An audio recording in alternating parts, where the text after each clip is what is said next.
सिंधुदुर्गात पर्यटन महोत्सव आणि त्यातून जिल्हा पर्यटनाला आर्थिक उलाढालीला चालना देणं याची सुरुवात माजी मुख्यमंत्री नारायण राणे यांनी केली। राणे कुटुंबाची कणकवली शहरामुळे ओळख आहे, त्यामुळे कणकवलीचं नाव राज्यात आणि देशात उंचावण्याची जबाबदारी आमची आहे, असे उद्गार मत्स्य व बंदर विकास मंत्री नितेश राणे यांनी काढले। कणकवली पर्यटन महोत्सवाच्या उद्घाटनावेळी ते बोलत होते। कणकवली महोत्सव 2025च्या या शुभारंभाच्या निमित्ताने मी माझ्या शुभेच्छा देण्यासाठी आवर्जून आपल्या इथे उपस्थित आहे।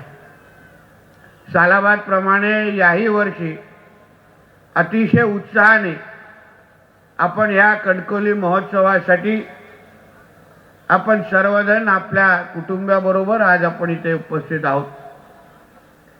माझ्या अगोदर आमच्या समीर नलावडेजीने एकंदरीत ह्या कणकवली महोत्सवाचा प्रवास आणि ह्याच्या मागचा हेतू या दोन्ही विषय आपल्या समोर मांडलेला आहे। या जिल्ह्यामध्ये महोत्सव आणि एकंदरीत या जिल्ह्यामध्ये महोत्सवाच्या माध्यमातून लोकांना ह्या आनंदाचे क्षण देणं, पर्यटनाला चालना देणं, या सगळ्याची सुरुवात आमचे सगळ्यांचे नेते सन्मान्य राणे साहेबांनी केलेली आहे। आणि मग सिंधू महोत्सवाच्या माध्यमातून तो जो प्रवास सुरू झाला आणि त्या निमित्ताने आपल्या जिल्ह्यामध्ये विविध कलाकारांनी येणं, लोकांनी मोठ्यातल्या मोठ्या कलाकारांचा अनुभव घेणं आणि अशा पद्धतीचा महोत्सव नेमका कसा होतो ह्याचाही अनुभव घेणं हे आपल्या जिल्ह्याच्या कानकोपऱ्यामध्ये सुरू झालेलं आहे।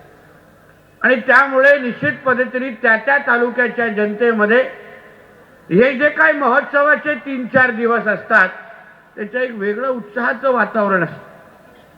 लोक आपल्या कुटुंबाबरोबर घड्याळाकडे न पाहता या महोत्सवाचा पूर्ण आनंद लुटताना आपल्याला ह्या निमित्ताने दिसतात। हे जे काही कलाकार आमच्या समीरजी आणि सगळ्या सहकार्याने इथे आपल्या समोर आणलेले आहेत तेही आपल्या आपल्या क्षेत्रामध्ये ज्यांना आपण फक्त टीव्हीवर पाहतो, ऐकतो, त्यांना आपण आपल्या कणकवलीमध्ये आपल्या नजरेसमोर आपल्याला बघायला मिळतं। बांधवांनो, ह्याच्या मागचा आमच्या सगळ्यांचा हेतू एवढाच आहे की या महोत्सवाच्या निमित्ताने आपल्या सगळ्यांच्या आयुष्यामध्ये सुखाचे सण यावे, आपल्या कुटुंबाबरोबर त्यांना वेगळं काहीतरी एकंदरीत आपल्याला अनुभव या निमित्ताने आम्हाला देता येईल का, या सगळ्या मागचा आमचा हा हेतू आणि आमचा प्रयत्न असतो। दरवर्षी आम्ही त्याच उत्साहाने, मला वाटतं 31 डिसेंबर संपला तर बरोबर समीर आणि आम्ही सगळेजण एकत्र बसून चर्चा करायला सुरुवात करतो, त्याच्या अगोदरच कदाचित, आणि बाबा ह्या वर्षी महोत्सवाला काय करायचं असं न चुकता आम्ही असंख्य वर्षापासून करत आलेलो आहे, मला वाटतं 2008 पासून। आणि आता ह्या महोत्सवाला एक वेगळा ब्रँड तयार झालेला आहे। लोकांना माहिती आहे की जानेवारी आलं की बाबा कणकवली महोत्सव येणार आणि सगळेच आमचे भारतीय जनता पक्षाचे आणि आमचे समीर नलावडेजींचे सगळे सहकारी काहीतरी आपल्यासाठी यावेळी नवीन आणणार आहे, असे एक लोकांना सवय ह्या महोत्सवाच्या निमित्ताने झालेली आहे। आणि जसं समीरने आपल्या भाषणामध्ये आपल्याला उल्लेख केला की ज्या कणकवलीच्या निवडणुकीच्या निमित्ताने आम्ही जेव्हा आपल्या समोर आलो, आपल्याला विनंती केली की राणे साहेबांच्या नेतृत्वाखाली आम्हाला ह्या कणकवली शहराची आपण सत्ता द्या, आम्ही आपल्याला काहीतरी वेगळं करून दाखवतो, कणकवलीचा चेहरा मोहरा बदलून दाखवतो, ज्या इथे नागरिक म्हणून, मतदार म्हणून आपल्या ज्या अपेक्षा असतील त्या सगळ्या अपेक्षा आम्ही पूर्ण करून दाखवतो, हा शब्द आम्ही तुम्हाला त्या निमित्ताने दिला। आणि आज जेव्हा आपण आपल्या कणकवलीकडे पाहतो, आमच्या भाषणातून ऐकण्यापेक्षा, आम्ही काय बोलतो हे समजण्यापेक्षा, कणकवलीच्या शहरामध्ये कोणी अगर फेरफटका मारला, मला विश्वास आहे की त्यांना एक गोष्टी निश्चित पद्धतीने कळेल की राणे साहेबांचे कार्यकर्ते दिलेला शब्द पाळतात, हा लोकांनाच अनुभवायला या निमित्ताने भेटेल।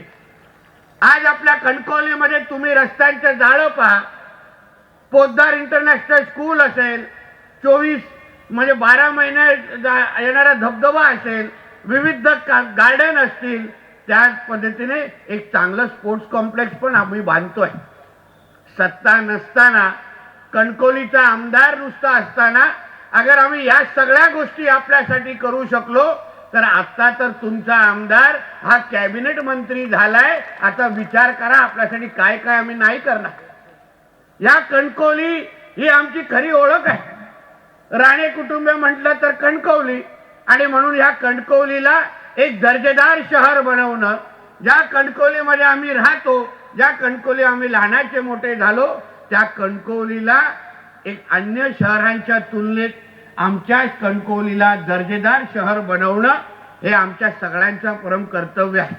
आणि म्हणूनच खुर्चीवर बसल्या बसल्या मी आमच्या बंडू हरणेंना फोन केला. मला अधिवेशनामध्ये त्याच्यानंतर भेटायला आले आणि मग मी त्याला विचारलं, आता हरणे साहेब आता सांगा काय काय करायचं आहे. आता कुठल्याही मंत्र्याकडे जायची आपल्याला गरज नाही. आता सगळेचे सगळे अधिकारी हे आपल्या दालनामध्ये येतील अशी सोय झालेली आहे, म्हणून त्याची चिंता करू नका. आता फक्त नियोजन करायचं, फक्त निधीच्या योग्य पद्धतीने आपण कशी आपल्या कणकवली शहरामध्ये निधी आणू शकतो, कसे आमच्या कणकवलीमध्ये काय वेगळं करू शकतो, जे अन्य शहरांमध्ये कधीच जे आपण पाहिलं असेल ते अगर आपल्या कणकवलीमध्ये आणायचं असेल, तुम्ही फक्त मागण्याचं काम करायचं. मंत्रालयाकडून GR काढण्याचं काम हा तुमचा मंत्री करेल, हा शब्द तुम्हाला मी आजच्या निमित्ताने देतो. आता काही मागे पडायचं गरज नाही, जास्त थांबायची पण गरज नाही. फक्त आपल्याला जे काय नियोजनबद्ध काम जे असतं, कणकवली शहराच्या गरजा नेमकं काय आहेत, अन्य विकसित झालेल्या शहरांबरोबर आपण जेव्हा आपल्या कणकवलीची तुलना करू, आपण जेव्हा आपल्या कणकवलीला समोर ठेवू, तेव्हा आपल्या ह्या इकडच्या स्थानिक जनतेसाठी सुखसोयी कशा आणू शकतो, वेगळे प्रकल्प इथे कसे आणू शकतो, याचं नियोजन आपल्याला करायचं आहे. पहिला आमची जेव्हा विरोधी पक्षामध्ये आम्ही सगळे होतो, तेव्हा कणकवली म्हटलं तर लगेच सत्ताधारी लोकांना ॲलर्जी व्हायची. त्याच्यामध्ये जेव्हा महाविकास आघाडीची सरकार आलं, तेव्हा कणकवली म्हटलं तर लगेच त्याच्या समोर फुली मारायला लागायचे आणि असलेली आमची सगळी निधी थांबवायची. त्याच्यानंतर 2.5 वर्षाचं आमचं महायुतीचं सरकार आलं. आमचे रवी चव्हाण साहेब आमचे पालकमंत्री झाले म्हणून, आणि त्या 2.5 वर्षाच्या कालावधीमध्ये निश्चित पद्धतीने कणकवलीमध्ये आम्हाला जेवढी अपेक्षित निधी पाहिजे होती ती आमच्या चव्हाण साहेबांनी निश्चित पद्धतीने दिली. यासाठी आम्ही खरंच त्यांचं कौतुक करतो आणि त्यांचे आभार मानतो. पण आता पुढचा टप्पा आपल्याला गाठायचा. आता 5 वर्ष स्थिर सरकार आहे. केंद्रामध्ये सन्मान्य राणे साहेब खासदार आहेत. मी स्वतः इथे मंत्री म्हणून सरकारमध्ये बसलेलो आहे. आता कणकवलीसाठी या 5 वर्षामध्ये असं काय आम्हाला काना वेगळं करून दाखवायचं आहे, ज्या 5 वर्षामध्ये आपल्या कणकवलीला पुढच्या 25 वर्ष कसं आपण तयार करू शकतो, या दृष्टिकोनातून आपल्याला पावलं टाकायचं. म्हणून त्या सगळ्याचं नियोजन निश्चित पद्धतीने होईल. तुम्हाला हा विश्वास ह्या निमित्ताने देतो. मध्ये निवडणुका येतील, कदाचित हे 2-3 महिन्यानंतरच कणकवली नगरपंचायतची निवडणूक लागेल, तेव्हाही तुमच्या समोर आम्ही सगळेजण येऊ, तेव्हाही आमच्या सगळ्यांच्या संकल्पना आपल्या समोर मांडू. पण मतदार म्हणून, कणकवलीचे नागरिक म्हणून आपण सगळ्या जणांनी एक लक्षात ठेवलं पाहिजे की जेव्हा कोण आपल्या सत्ताधारी आम्ही लोक नव्हतो, जेव्हा काही हातात नव्हतं, तेव्हाही आम्ही आपल्यासाठी झगडत होतो, संघर्ष करत होतो, आपल्यासाठी अशा पद्धतीचे महोत्सव आयोजित करत होतो. बाकी सगळेजण नुसतं टीका टिप्पणीमध्ये करण्यामध्ये व्यस्त होते, नुसतं एक दुसऱ्यावर भांडणं करण्यामध्ये व्यस्त होते. तेव्हा समीर नलावडे असतील आणि माझे सगळे सहकारी तेव्हा तुमची सेवा करत आमच्या कणकवलीसाठी दिवस रात्र मेहनत करत होतो. करोनाचा काळ आठवा. या करोनाच्या कालावधीमध्ये आम्ही अभिमानाने सांगू शकतो, दुसऱ्या कुठल्याही पक्षाच्या कार्यकर्त्यांनी जेवढं काम केलं नाही, तेवढं काम आमच्या भारतीय जनता पक्षाच्या कार्यकर्त्यांनी आमच्या कणकवलीसाठी केलं आणि कणकवलीची सेवा केली. आम्ही अभिमानाने सांगतो, आम्ही कुठेही कमी पडलेलो नाही आणि पडणार पण नाही. आणि आता तर विषयच राहत नाही. आता तर आपण मंत्रालय, आम्ही राज्य सरकारमध्ये बसलेलो आहे.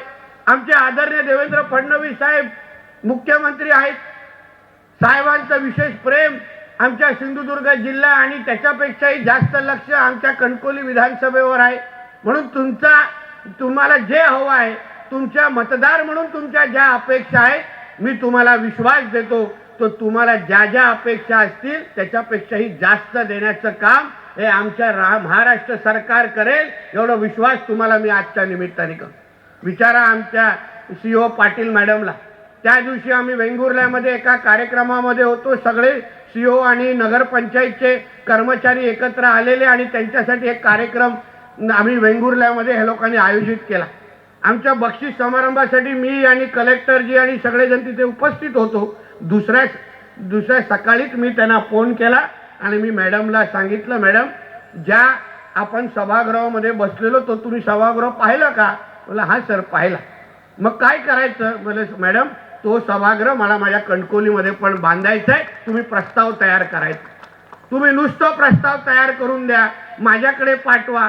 येणाऱ्या कालावधीमध्ये आपण आपल्या कणकवलीमध्ये असा सुसज्ज असा एक सभागृह तिथे बांधू, जेणेकरून नाटकं पण इथे होतील, चांगले प्रयोग पण होतील आणि सांस्कृतिक दृष्टिकोनातून आमची कणकवली पण कोणाच्या मागे राहणार नाही, एवढी काळजी आम्ही त्या निमित्ताने घेऊ. म्हणून असंख्य संकल्पना, ज्या ज्या गोष्टी आपण डोक्यात विचार करू आणू, त्या सगळ्या गोष्टी आमच्या कणकवलीमध्ये आता होतील असा विश्वास तुम्हाला तुमचा लोकप्रतिनिधी म्हणून या निमित्ताने मी देतो. फक्त तुमचं प्रेम आणि विश्वास.